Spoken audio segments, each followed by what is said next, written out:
Hello dear student, जैसा कि आप लोग जानते हैं कि पेपर कैंसिल हो चुका है, तो उसके लिए सीबीएसई ने, जो central board of secondary education है, इसके लिए पूरा डिटेल इन्होंने नोटिफिकेशन जारी किया है। ये जो आप नोटिफिकेशन देख रहे हैं ये आज आया है। तो इसमें आप देख सकते हैं कि पूरा डिटेल इन्होंने बताया कि कैसे कैसे क्या क्या होगा। तो फर्स्ट पॉइंट अगर आप बात करते हैं तो this is the first point. अगर फर्स्ट पॉइंट देखते हैं तो examination for class 10th and 12th schedule जो था, मतलब 1 से 15 जुलाई को जो शेड्यूल था स्टैंड कैंसिल्ड। ये फर्स्ट पॉइंट इन्होंने क्लियर कर दिया कि ये कैंसिल्ड हो गया, जो 1 जुलाई टू 15 जुलाई था। और सेकंड पॉइंट की जो ये बात कर रहे हैं, पैरा नंबर या इसे आप सीरियल नंबर कर सकते हैं सेकंड, तो assessment of the performance of student in the cancelled examination will be done. जो कैंसिल्ड एग्जामिनेशन है उसमें असेसमेंट जो डन होगा on the mean assessment scheme जो है suggested by competent committee of the CBSE for the declaration of result for both 10th and 12th। The scheme is mentioned in para 7। जो भी होगा assessment, वो एक competent जो authority committee होगी उसके अकॉर्डिंग, मतलब जो सजेशन वो देंगे, और जो मतलब दिया गया है पैरा 7 में दिया भी गया है कि कैसे वो होगा। अभी हम नीचे पॉइंट 7 हम पढ़ेंगे तो वो अभी क्लियर हो जाएगा आपका। ठीक है, तो ये है। अगर कोई भी डाउट होगा तो आप कमेंट करेंगे, उसको भी मैं आपको क्लैरिफाई करूँगा।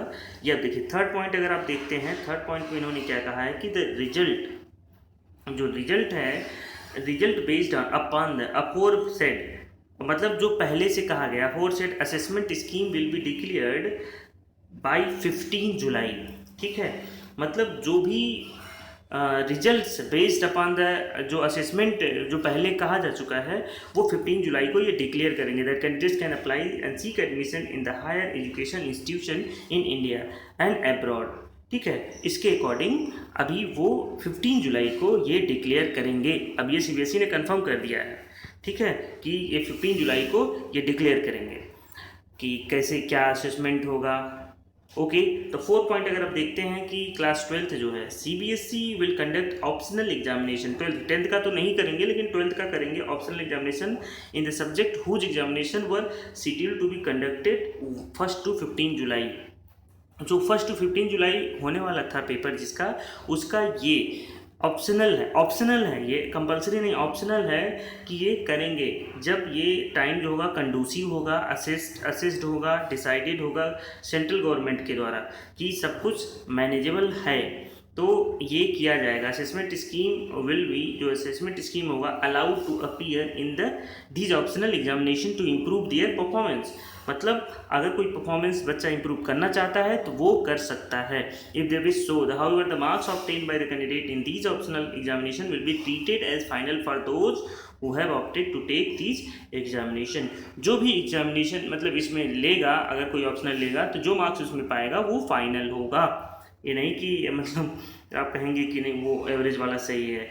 For candidates in the class 10th no further examination will be conducted and result declared by the CBSE on the basis of assessment scheme will be treated final. Fifth point जो है, और अगर हम बात करें result declared by CBSE under serial number 2 above will be considered the final unless the student of the serial number 4, मतलब optional की जो बात कर रहा है 12th के लिए।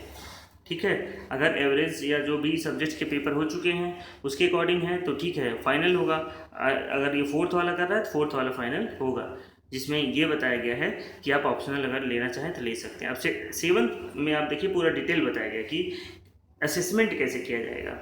तो for the student of the both class 10th and 12th who have completed all their examination their result will be declared based on their performance in the examination. जिनका पेपर हो चुका है उनका उसके बेसिस पे रिजल्ट डिक्लेयर किया जाएगा। लेकिन for the student who have appeared the examination for more than 3 subjects and average marks obtained in the best 3 performing subject will be awarded in the subject whose examination have not been conducted।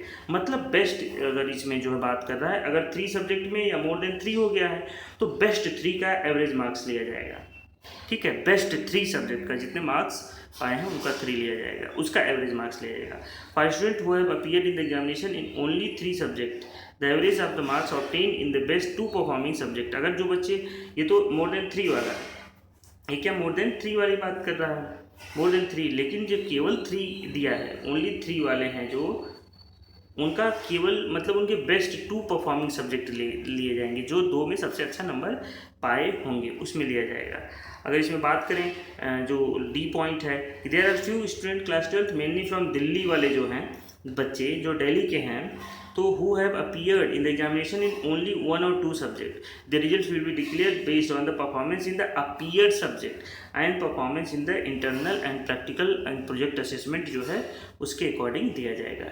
These student will also be allowed to appear in the optional examination conducted by CBSE to improve their performance. If they desire to do so, result of these student will be declared along with other students. ठीक है, अब ये सारा detail जो था ये मैंने आपको जो भी है समझाया।